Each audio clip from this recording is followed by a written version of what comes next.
줄임문 닫습니다. 닫습니다. 닫습니다. 김어준의 뉴스 공장.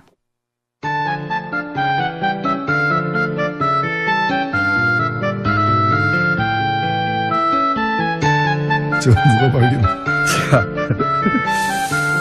노르가즘 정의당 노회찬 원내대표 나오셨습니다. 안녕하십니까? 예, 안녕하십니까? 예, 출입문 닫습니다. 어떻습니까? 기가 막힙니다. 지하철 탈 때마다 들을 수 있는 예. 지하철 공사에서 의문을 제기하는 거죠. 예, 출입문도 절규한다. 출입문 닫습니다. 예. 저희가 이 정도입니다. 곳곳에 숨어있는 닫스의 비밀을 밝혀내는. 무엇보다 어제 대한민국 국민 중에 극히 일부만 참여했던 청와대 영빈관 만찬에 다녀오셨잖아요. 영빈관 만찬. 그래서 제가 여쭤볼 게 가지고 나오셨다고. 아, 예. 제가 어제 그 노무현재단 이거 물어볼 게 없네. 그럼 만찬에 앉아 계시다 그게 나오신 거잖아요. 보리차 마시고. 예. 아니, 그 앞에 이제 여러 오랜만에 보는 분들 많이 이제 인사도 나누고 이제 그런 건 다 했죠. 그런 거가 중요한 게 아니지 않습니까? 밥을 먹고 맛이 어땠나부터 시작해가지고 음식은 똑같은 거 먹었을 거 아닙니까? 만약에 먹는다면, 그죠? 트럼프 대통령이 먹는 거나 그렇겠죠? 설마? 보통 그런데 예. 그렇죠. 예. 아깝네요. 괜찮습니다. 뭐. 어제 있었던 정상회담의 전반적인 평가를 한번 해보시자면요. 예, 미리 조율을 많이 했던 것 같습니다. 예, 그거는 그냥 이루어진 일이 아니거든요. 그렇죠. 예. 그리고 제가 그 전에 정부 관계자들 만나서 얘기 들을 때도 이제 그런 좀, 의도나 이런 계획들을 들었는데, 그 정상회담이 굉장히 중요한 하나의 고비예요. 그렇죠. 여기서 또 트럼프 말폭탄 터뜨리고 하면 난리 나는 거죠, 우리도. 그래서 상당히 이렇게 자극적인 말을 갖다 안 하게 한다거나 또는 북핵 문제에 대한 언급, 북한에 대한 언급 또는 중국과 관계 또는 우리하고 일본의 특수관계에 대한 이해 이런 점에 관해서 좀 보이지 않는 그런 선에서 상당한 작업을 해온 결과가 어저께 드러난 게 아닌가 이렇게 보여집니다. 그런 우려되는 지점들에 대한 논의가 오랫동안 있었군요. 그래서 이제 우리가 보기에는 문제될 발언들이 전혀 안 나온 거의 없었다고 봐도 과언이 아닌데 사실은 코리아 패싱 없다는 발언이 국내 정치적으로는 의미가 있겠죠? 그렇죠. 이 코리아 패싱이라는 게 사실은 이게 우리 역사에서 코리아 패싱 대표적인 걸 얘기하라면은 1953년 한국 전쟁 중에 미국이 이승만 정부를 따돌리고 북한하고 이렇게 협상해가지고 휴전해버린 거예요. 휴전 협정 당사자가 아닙니다, 우리가. 이게 말도 안 되는 전형적인 이제 코리아 패싱이고 이제 그래서 이승만이 반발해가지고 방공포로 석방하고 막 이렇게 한 건데. 절대적인 코리아 패싱이죠, 사실. 그랬던 거죠. 전쟁하다가 협정을 맺는데 어떻게 당사국을 뺍니까? 맞습니다. 근데 이제 지금에 와서 코리아 패싱이란 거는 이 한반도 문제를 해결하기 위해서 한국을 빼고 미국과 북한 직접 우상한다. 이런 건데 그럴 상황이 전혀 아니거든요. 오히려 우리가 이제 그런 평화 병행론을 주장하고 미국은 그거에 대해서 현재 트럼프 정부는 별로 선택하지 않고 있는 상황인데 이 코리아 패싱은 보수 야당들이 문재인 정부를 갖다가 공격하기 위해서 그런 프레임이죠. 그 외교를 잘못하고 있다라고 해서 코리아 패싱이라고 근거 없이 얘기해 왔던 건데 그게 별로 사실이 아니라는 게 이번에 트럼프에서 확인된 거죠. 국내 정치적으로 이제 그 얘기하면 트럼프 발언을 계속 들이대면 될 것 같고 또 한 가지 이제 많이 논의되는 게 이제 미국은 무기를 팔고 우리는 대화로 하겠다거나 혹은 코리아 패싱 없다거나 탄도 중량 제한 합의를 받아냈다든가 계산서가 주고받은 게 이게 수익 타산이 맞느냐 우리 입장에서 이건 어떻게 평가하십니까? 제가 월요일 날 그 청와대 국감이 있었어요. 국감에서 이 얘기를 갖다가 제가 미리 했었습니다. 장하성 정책실장한테 트럼프 다루는 법 해가지고 트럼프 다루려면 트럼프처럼 해야 된다. 트럼프처럼 해야 된다. 그래서 첫 번째 뻔뻔해져야 된다. 뻔뻔해져야 된다. 예. 우리 대통령은 젠틀맨이잖아요. 그래서 그렇게 하면 안 된다. 뻔뻔해져야 된다. 그 다음에 이제 벼랑 끝까지 가면 같이 가야 된다. 먼저 스톱하면 안 된다라는 건데 대표적으로 한미 FTA 같은 거는 한미 FTA를 통해 가지고 우리도 이득을 얻었지만 미국이 더 큰 이득을 얻고 있는 거거든요. 한미 FTA를 갖다가 재협상 안 하면 폐기한다라고 하는데 폐기하면 미국은 무역 적자가 40억으로 늘어나게 돼 있어요. 한미 FTA 하면은 280억으로 줄어들고. 그래서 무역지가 더 줄어든 건데 이걸 더 줄이려고 폐기하겠다 그러는데 자 그럼 폐기하자. 한국이 더 큰 이익이다. 그러면 이렇게 나갈 필요가 있는데 우리로서는 사실은 무역은 우리가 계속 흑자를 보고 있지만 미국과의 무역에서는 그다음에 이제 그 서비스는 무역하고 별도로 계산하거든요. 서비스에서는 우리가 연 한 50억 정도 더 손해를 보고 있어요. 그러니까 적자를 보고 있어요. 근데 이것만이 아니라 무기는 우리가 미국 무기를 전 세계에서 가장 많이 수입하는 나라예요. 오랫동안 그래왔습니다. 오랫동안 그래왔고 한미 FTA 이후에 이게 더 늘어가지고 1년 국방비 예산은 10%를 미국 무기 수입에 쓰고 있고 이게 우리가 연 50억 달러 정도를 쓰고 있는 거예요. 최근에는. 그래서 무기 FTA 적자 얘기하면 무기 얘기를 갖다 꺼내시라. 그래서 이걸 가지고 무역 적자를 막는. 근데 지금 그 전략을 갖다가 이 트럼프가 이 영악한 트럼프 대통령이 쓰고 있는 것 같아요. 그래서 거꾸로 쓰고 있는 거예요. 그래서 이 얘기는 뭔가면 무역 적자를 갖다가 더 줄이는 것이 불가능하다면은 무기를 더 수입해라. 이 얘기인데 그 무기를 덜 수입하면은 그 무역과 관련해가지고 특히 축산이라 그러는 미국이 노리는 게 몇 개 군데가 있어요. 그걸 갖다가 우리는 더 강하게 개방을 요구하겠다. 근데 그 개방하면 국내에서 또 농민들 난리잖아요. 똑같은 방식으로 상대해야 된다. 네, 그렇죠. 무기와 FTA를 연계한 것은 트럼프 대통령이 지난번부터 했던 일인데 우리도 그럼 거꾸로 그럼 무기 많이 사줄 테니까 FTA 그럼 우리한테 양보해 이렇게 나가야 된다. 꼭 그런 건 아닌데 무기를 많이 사는 게 좋다고 보는 건 아닙니다. 다만 우리에게 필요한 무기들이 있죠. 이번에 예를 들면 그 정찰 자산 같은 거는 우리가 이제까지 미국이 우리한테 팔지 않았던 것이기도 하고 우리가 굉장히 부족한 부분이고 그래서 그런 점에서는 저는 뭐 자주 국방을 위한 어떤 국방력 강화 차원에서도 필요한 대목이라고 봅니다. 알겠습니다. 그럼 종합적으로 판단해서는 성과는 뭐 아직 국회 연설이 남았는데 그건 뭐 그 연설이니까요.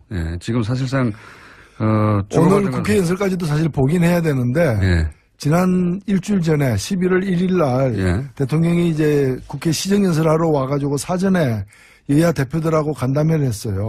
그때 아주 인상적인 얘기를 했는데 언론에는 보도가 안 됐더라고. 안 됐는데 그 내용이 뭔가면은 외교 문제와 관련해서 그동안에 이 야당들이 굉장히 많이 그 정부를 추궁했는데 외교 문제는 시간이 필요한 게임이다. 이번에 중국과의 어떤 이 사드 문제에 대한 대타협이 있었고, 그 다음에 이 트럼프가 한국 방문하는 것, 이 두 가지 사건이 한 고비를 넘기게 되는 사건이 될 거다. 그래서 이제는 그동안에 이제 도대체 뭐 하냐, 특히 외교 안보란이 취약한 거 아니냐, 이런 추궁을 많이 받았는데, 이번에 결국에는 물밑 작업으로 사드를 원만하게 일단은 봉합을 했잖아요. 그 다음에 위태위태한 어떤 그런 길을 걷던 트럼프와 관련해서도 아직은 확연하게 다 확인된 건 아니지만은 일정하게 트럼프와 우리의 어떤 입장의 차이를 이제까지의 과정보다는 많이 좁혀내는. 뭐 제재는 강화하지만 대화의 노력도 계속 하겠다. 뭐 이런 그렇죠. 이런 메시지가 나오긴 했습니다. 군사적 옵션의 가능성은 그거는 이론상으로만 존재를 하는 거고 현실에서 실질적으로 추진하고 있지 않다는 건 이번에 계속 확인되고 있는 과정이 아닙니까? 이런 것들이 좀 한 고비를 갖다가 이렇게 매듭을 짓게 되는 그런 국면이 아닌가 이렇게 보입니다. 알겠습니다. 굉장히 중요한 그런 점에서 보자면 굉장히 중요한 전개가 될 방한이었다고 평가를 하시는 건데 그런데 그 중요한 자리에 어제 주호영 원내대표하고 안철수 대표가 같은 대표급에서 보실 때 참석을 안 한 거에 대해서는 어떻게 보십니까, 각각? 조호영 대표는 뭐 참석할 뜻이 워낙 있었는데. 이제 당이 이제 쪼개지는 과정이어가지고 상당히 좀 선택이 애매해졌던. 맞으면 욕을 먹었겠죠, 사실은. 네, 본인은 선의에서 참석하려고 했던 것 같고요. 예. 그래도 이제 국빈이 오는데 약속이기 때문에 가려고 했는데 그게 또 당내에서는 또 그걸 또 다르게 보는 시각도 있고 해서 거기서는 뭐 좀 난처했던 것 같습니다. 그렇죠. 탈당한 사람이 어딜 가냐 뭐 이렇게 얘기했겠죠. 예. 결국은 안 왔고 안철 대표는 비행기표 그러니까 비행기 시간 때문에 그러니까 뭐 늦게 통보를 받아서 못 왔다라고 하던데 그건 어떻게 보십니까? 글쎄요, 뭐 그렇게 정치인 얘기하면 믿어야죠. 그럼 실제로는 일부러 안 왔다고 보세요? 글쎄요, 한쪽에서는 뭐 테크니컬 파울이 아닌가. 테크니컬 파울이 이렇게도 보는데. 테크니컬 파울. 근데 이제 정치는 일단 명분을 가지고 먹고 사는 직업이라서 예. 본인이 이제 명분 내세우면 그걸 일단 인정해 줄 필요는 있습니다. 믿지 않으시는 눈빛이네요. 테크니컬 파울. 자, 이런 건 어떻습니까? 지금 현재 바른정당, 자유한국당, 그리고 국민의당 모두, 지금 소용돌이 속에 있습니다. 우선 가장 먼저 바른정당 탈당 사태는, 어떻게 전개될까요, 앞으로? 종합적으로 볼 때. 추가 탈당은 있겠는가, 혹은 김무성 의원의 탈당을 어떻게 보시나 등등 기타. 어떻게 될 거라고 보십니까? 일단은 그림이. 명분이 본인들도 시인을 했더라고요. 명분이 없다. 큰 명분이 없죠. 비판을 사실. 많이 듣을 것이다. 이렇게 먼저 이렇게 시인을 죄송합니다. 하던데 문재인 정부의 폭주를 막겠다. 예. 근데 그거는 명분이 안 되는 걸로 보이고 정확하게 하면 자신들의 폭망을 막겠다. 이런 얘기 같은데 그래서 과연 폭망이 막아질지는 의문이고요. 예. 저는 안타깝게 생각하는 게 보수 혁신의 하나의 아이콘이었습니다. 예. 그리고 충분치는 않지만 앞으로 예. 노력에 따라서는 보수 혁신의 중심이 될 수도 있는 예. 그런 집단이 이제 바른정당의 어떤 존재 가치였는데 그래서 기대치가 있었죠. 일정 정도. 예. 그런데 이게 아직 그런 뜻을 갖고 있는 분도 이제 유승민 대표를 포함해서 있지만 나머지 분들이 지금 탈당을 함으로써 보수 혁신의 가능성이 낮아졌다. 20명에서 일단은 11명이 된 거 아닙니까? 예. 보수 혁신의 한국 정치에서 보수가 스스로 혁신할 가능성이 20%에서 11%로 낮아졌다. 몇 명 더 나가면 더 낮아질 거다. 예. 어디까지 낮아질 거냐? 저는 한 5%까지도 낮아질 수 있다 이렇게 보여집니다. 그렇게 전망하시는군요. 예. 그런 수치를 말하는 사람들도 있고요, 실제. 절대 떠나지 않을 사람 몇 명 찾아보면 5명 정도 아니겠느냐. 예, 예. 그래서 저 5명이 될 것 예, 같으니까 5%다 이렇게 생각합니다. 알아들었습니다. 그 정도는 제가. 김무성 의원의 탈당에 대해서는 사실은 보수 매체에서도 그런 기사들이 나와요. 김무성 의원은 탈당하다 맨 마지막에 나오거나 아니면 끝까지 유승민 의원과 같이 했는 게 아니야. 본인이 유승민 의원을 끌고 나왔는데 이런 얘기 있지 않습니까? 어떻게 보십니까? 예. 본인이 직접 몇 차례 얘기한 것은 이제 명분은 없다. 예. 그러나 지역에서 이렇게 지방선거에서 살아남아야 되는 예. 그런 분들의 뜻이 일단은 가서 살자라는 것이고 네. 그걸 거절하기 힘들다 이런 얘기 같습니다. 근데 이제 저는 이제 김무성 의원이 결국 유승민 의원을 마지막까지 남아있던 유승민 의원을 끌고 나온 당사자니까 예. 적어도 유승민 의원에 대해서는 본인이 그랬던 사람으로서 최소한의 정치적 도의를 지켜서 같이 갔어야 되는 거 아니냐 이거죠. 다른 8명을 보내더라도. 그게 물론 그렇게 이제 볼 수도 있는데 예. 유승민 의원을 안 보는 거죠. 그러니까 노룩 컴백. 예, 노룩 탈당이죠. 예. 그쪽을 안 보고 그냥 가는 거죠. 노룩. 그쪽을 보면 곤란해지니까 예. 여러 가지로 미안하고. 그리고 국민들이 그한테 명분 없다는 얘기도 국민들을 쳐다보지 않는다는 거예요. 국민들을 보지 않고 노룩. 예, 노룩 컴백. 홍준표 대표와 김무성 의원 둘 다 사실은 지금 현재 지분을 가진 지분이 어느 정도인지 모르겠습니다만 이제 두 분 다. 이 두 분의 양립이 그 안에서 가능할까요? 일단은 친박 그 변수가 있는 한 예. 친박하고 같이 맞서야 된다는 점에서 당내 친박이 다 청산된 게 아니기 때문에 그 긴장이 앞으로도 계속될 것이고요. 뭐 그런 점에서는 또 같은 그 이렇게 이해관계 당분간은 예, 이해관계도 있는 거죠. 갈등 관계도 있고 이해관계 다 있는데 이제 같이 양립할 측면도 있다는 거죠.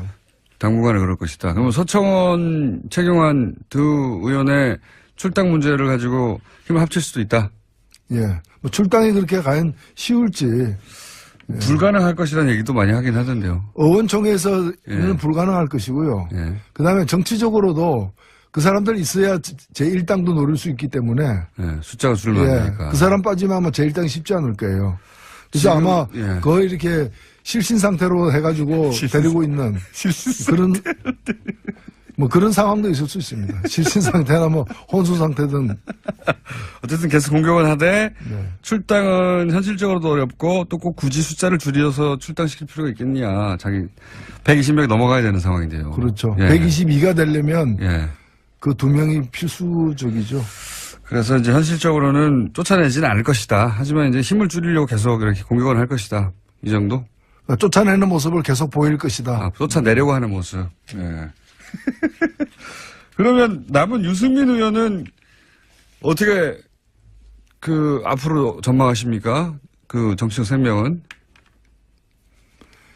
예, 그거야 제가 어떻게 알겠습니까만은 저는 뭐 사적 필생이라고 봅니다. 그러니까 당장에 답이 있는 건 아닌데 당장에 답이 있으면 사적 필생도 아니죠, 사실은.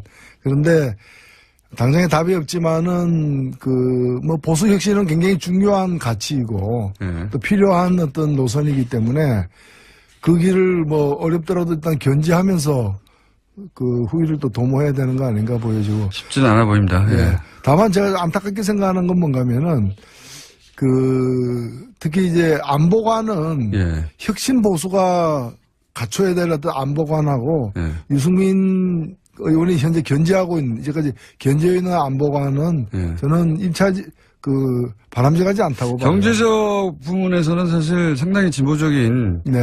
뭐 개혁 보수라고 말해도 전혀 이상하지 않은 그런 따뜻한 보수를 주창하시는데 그게 이제 그렇게만 가면은 민주당하고도 차별성이 없고 그러다 보니 아마도 보수는 강하게 주장해야 된다 이런 의식이 있어서 그러신 건지 보수 그러니까 뭐 안보 정책 뭐 핵 저는 문제 이거는 뭐 예. 아니 자유한국당과 그 안보라는 것이 그렇게 너무 완고한 어떤 예.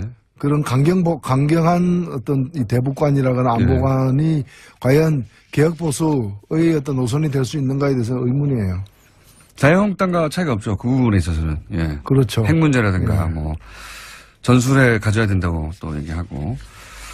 자, 그러면 국민의당은 어떻게 돼갈까요? 국민의당도 내부적으로 이제 안철수 친한과 이제 뭐 비한 반한 이 정도로 불릴 수 있는 세력이 이렇게 점점 서로 갈라지고 있는 것 같은데, 그죠?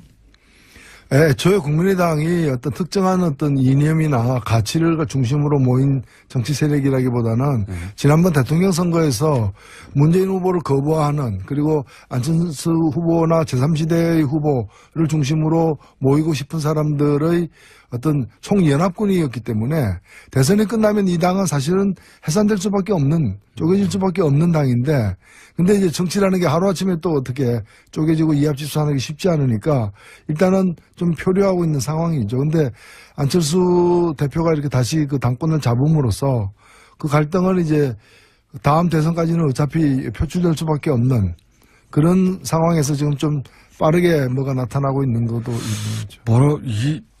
오히려 뭐랄까요, 호남 중진이라고 표현할까요? 유승열 의원 같은 분들에 대해서 나갈 테면 나가라 정도의 정확하게 그렇게 말은 하지 않았지만 그런 의미, 해석될 말을 하는 걸 보면 오히려 그렇게, 호남 중진들이 나가주길 원하는 거 아닐까요, 지금? 그래, 그 자리를 또 바른정당으로 채운다든가 뭐 이런 식의 구상을 하는 거 아닐까요?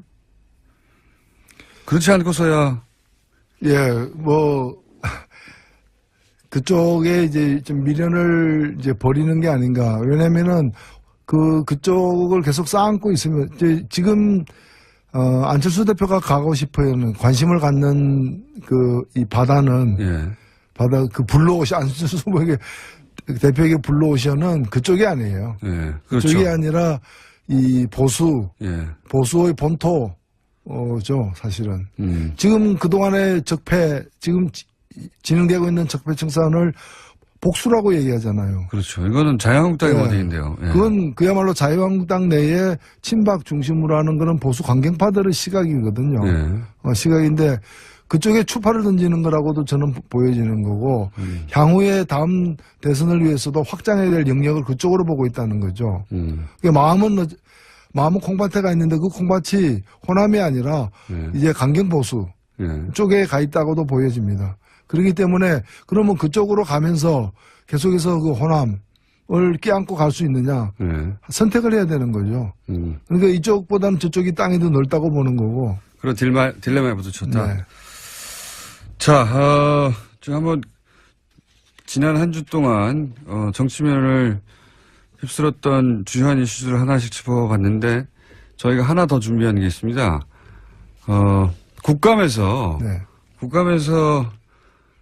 의원님이 버럭하신 장면이 있어요. 일단 잠깐 들어보시고.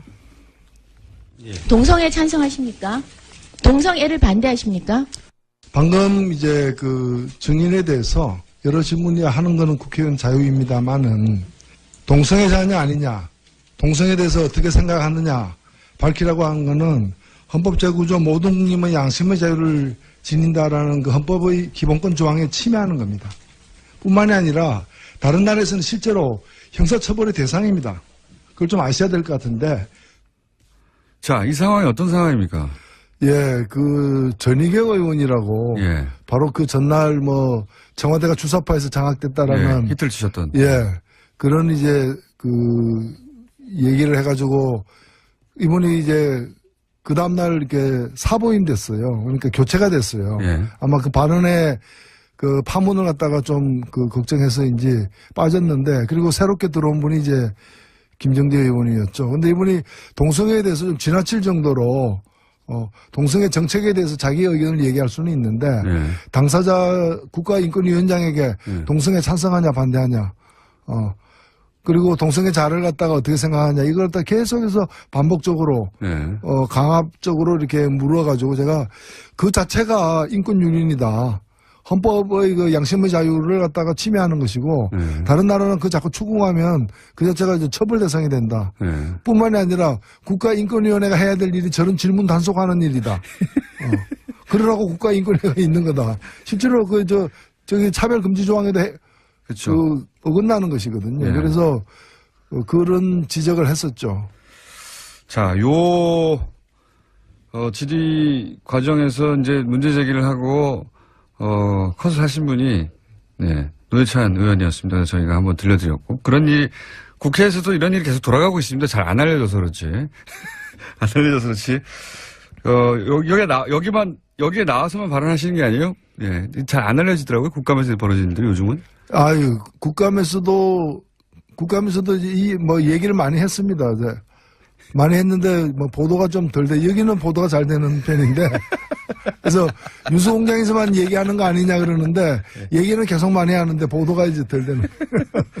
말 나온 김에 마지막으로 한 가지만 여쭤보자면, 자유한국당 전희경 의원이 이제 청와대가 운동권과 주사파에서 장악됐다, 이런 얘기 했지 않습니까? 그 대목은 어떻게 평가하십니까? 저는 그게 그렇게 생각한다면은 그분은 빨리 망명을 해야 되는데, 그렇잖아요. 그리고 아니면 투쟁을 해야죠. 자유민주주의 회복을 위해서. 근데 청와대가 어떻게 주사파에 의해서 장악됐다고 생각하면서 편안하게 밥도 먹고 잠도 자는지 나는 이해가 안 가요.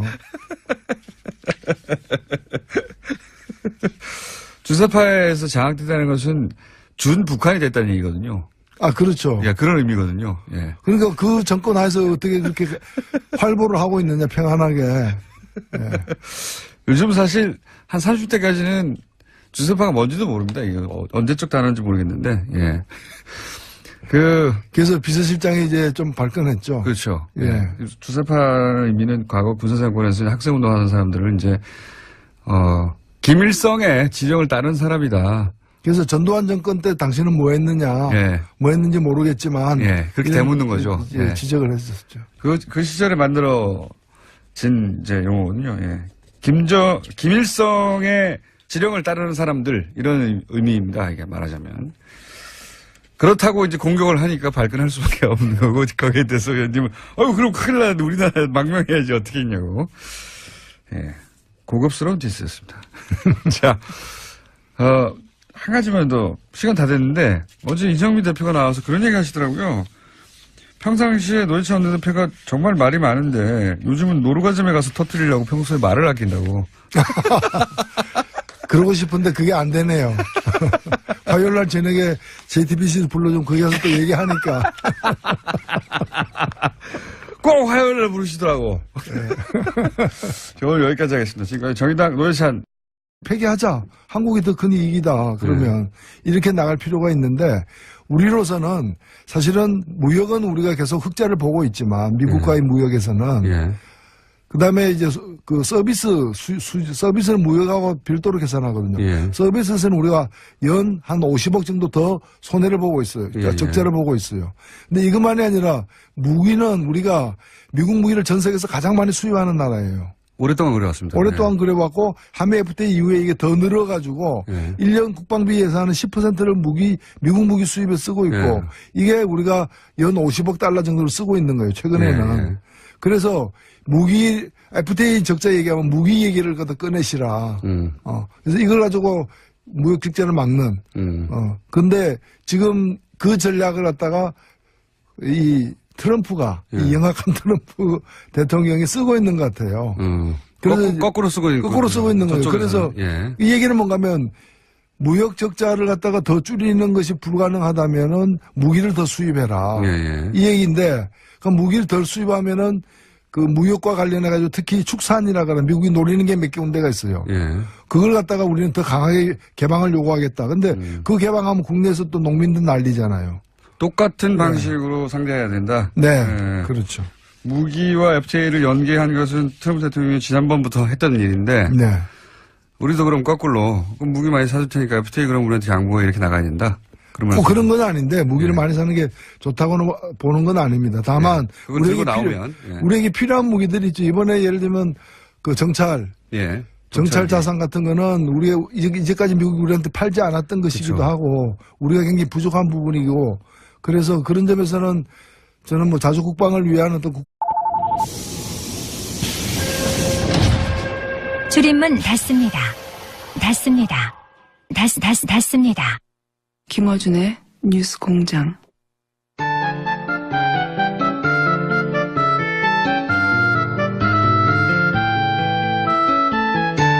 누가 발견? 자, 노루가즘 정의당 노회찬 원내대표 나오셨습니다. 안녕하십니까? 예, 안녕하십니까? 출입문 닫습니다. 어떻습니까?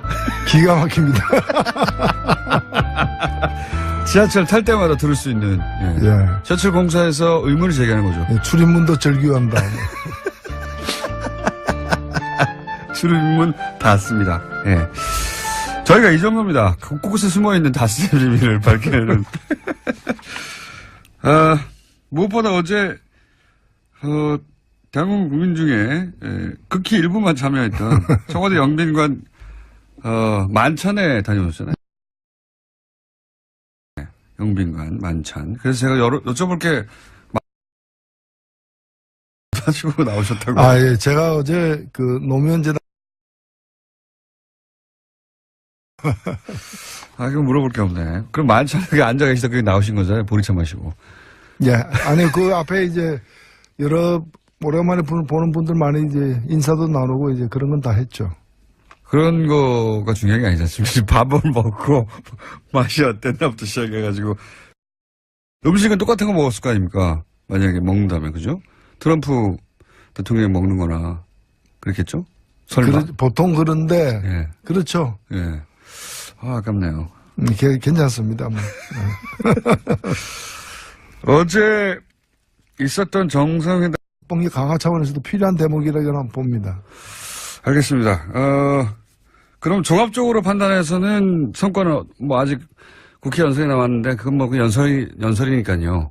지금 사실상 오늘 국회 연설까지도 사실 보긴 해야 되는데 지난 일주일 전에 11월 1일 날 대통령이 이제 국회 시정연설하러 와가지고 사전에 여야 대표들하고 간담회를 했어요. 예, 예. 그때 아주 인상적인 얘기를 했는데 언론에는 보도가 안 됐더라고요. 예. 안 됐는데 그 내용이 뭔가면은 외교 문제와 관련해서 그동안에 이 야당들이 굉장히 많이 그 정부를 추궁했는데 예. 외교 문제는 시간이 필요한 게임이다. 예. 이번에 중국과의 어떤 이 사드 사드 문제에 문제. 대한 대타협이 있었고 예. 그다음에 이 트럼프가 한국 방문하는 것 이 두 가지 사건이 한 고비를 넘기게 되는 사건이 될 거다. 그래서 이제는 그동안에 이제 도대체 뭐 하냐, 특히 외교 안보란이 취약한 거 아니냐, 이런 추궁을 많이 받았는데, 이번에 결국에는 물밑 작업으로 사드를 원만하게 일단은 봉합을 했잖아요. 예. 그 다음에 위태위태한 어떤 그런 길을 걷던 트럼프와 예. 관련해서도 아직은 확연하게 다 확인된 건 아니지만은 일정하게 예. 트럼프와 우리의 어떤 입장의 차이를 이제까지의 과정보다는 많이 좁혀내는. 예. 뭐, 제재는 강화하지만 대화의 노력도 계속 하겠다. 뭐 이런. 그렇죠. 이런 메시지가 나오긴 했습니다. 군사적 옵션의 가능성은 그거는 이론상으로만 존재를 하는 거고 현실에서 실질적으로 추진하고 있지 않다는 건 이번에 계속 확인되고 있는 과정이 네. 아닙니까? 이런 것들이 좀 한 고비를 갖다가 이렇게 매듭을 짓게 되는 그런 국면이 아닌가 이렇게 보입니다. 알겠습니다. 굉장히 중요한, 그런 점에서 보자면 굉장히 중요한 전개가 될, 방한이었다고. 이런 건데 그럴 상황이 전혀 아니거든요. 네. 오히려 우리가 이제 그런 평화 병행론을 주장하고 미국은 그거에 대해서 현재 트럼프 정부는 별로 선택하지 않고 있는 상황인데 이 코리아 패싱은 보수 야당들이 예. 문재인 정부를 갖다가 공격하기 위해서 그런 프레임이죠. 그 외교를 잘못하고 있다라고 해서 코리아 패싱이라고 근거 없이 얘기해 왔던 건데 그게 별로 사실이 아니라는 게 이번에 트럼프에서 확인된 거죠. 국내 정치적으로는 이제 그 얘기하면 뭐 트럼프 발언을 계속 들이대면 될 것 같고 또 한 가지 이제 많이 논의되는 게 이제 미국은 무기를 팔고 우리는 대화로 하겠다거나 혹은 코리아 패싱 없다거나 뭐 탄도 중량 제한 합의를 받아냈다든가 이 계산서가 주고받은 게 이게 수익 타산이 맞느냐 우리 입장에서 이건 어떻게 평가하십니까? 제가 월요일 날 청와대 국감이 있었어요. 예. 국감에서 이 얘기를 갖다가 제가 미리 했었습니다. 장하성 정책실장한테 트럼프 다루는 법 예. 해가지고 트럼프 다루려면 트럼프처럼 해야 된다. 트럼프처럼 해야 된다. 예, 그래서 첫 번째 뻔뻔해져야 된다. 뻔뻔해져야 된다. 예. 우리 대통령은 젠틀맨이잖아요. 그래서 그렇게 하면 안 된다. 뻔뻔해져야 된다. 그 다음에 이제 벼랑 끝까지 가면 같이 가야 된다. 먼저 스톱하면 안 된다라는 건데 대표적으로 한미 FTA 같은 거는 한미 FTA를 통해 가지고 우리도 이득을 얻었지만 미국이 더 큰 이득을 얻고 있는 거거든요. 한미 FTA를 갖다가 재협상 안 하면 폐기한다라고 하는데 폐기하면 미국은 무역 적자가 40억으로 늘어나게 돼 있어요. 한미 FTA 하면은 280억으로 줄어들고. 그래서 무역지가 더 줄어든 건데 이걸 더 줄이려고 폐기하겠다 그러는데 자 그럼 전반적인 평가를 한번 해보시자면요. 예, 미리 조율을 많이 했던 것 같습니다. 예, 그거는 그냥 이루어진 일이 아니거든요. 그렇죠. 예. 그리고 제가 그 전에 정부 관계자들 만나서 얘기 들을 때도 이제 그런 의도나 이런 계획들을 들었는데, 정상회담이 굉장히 중요한 하나의 고비예요. 그렇죠. 여기서 또 트럼프 말폭탄 터뜨리고 하면 난리 나는 거죠, 우리도. 그래서 상당히 이렇게 자극적인 말을 갖다가 안 하게 한다거나 또는 북핵 문제에 대한 언급, 북한에 대한 언급 또는 중국과 관계 또는 우리하고 일본의 특수관계에 대한 이해 이런 점에 관해서 좀 보이지 않는 그런 선에서 상당한 작업을 해온 결과가 어저께 드러난 게 아닌가 이렇게 보여집니다. 그런 우려되는 지점들에 대한 논의가 오랫동안 있었군요. 그래서 이제 우리가 보기에는 문제될 발언들이 전혀 안 나온 거의 없었다고 봐도 과언이 아닌데 사실은. 코리아 패싱 없다는 발언이 국내 정치적으로는 의미가 있겠죠? 그렇죠. 이 코리아 패싱이라는 게 사실은 이게 우리 역사에서 코리아 패싱 대표적인 걸 얘기하라면은 1953년 한국 전쟁 중에 미국이 이승만 정부를 따돌리고 북한하고 이렇게 협상해가지고 휴전해버린 거예요. 휴전 협정 당사자가 아닙니다, 우리가. 이게 말도 안 되는 전형적인 이제 코리아 패싱이고 이제 그래서 이승만이 반발해가지고 방공포로 석방하고 막 이렇게 한 건데. 절대적인 코리아 패싱이죠, 사실. 예, 그랬던 거죠. 전쟁하다가 협정을 맺는데 어떻게 당사국을 뺍니까? 맞습니다. 예. 근데 이제 지금에 와서 코리아 패싱이란 거는 이 한반도 문제를 해결하기 위해서 한국을 빼고 미국과 북한 직접 또는 우상한다. 예, 뭐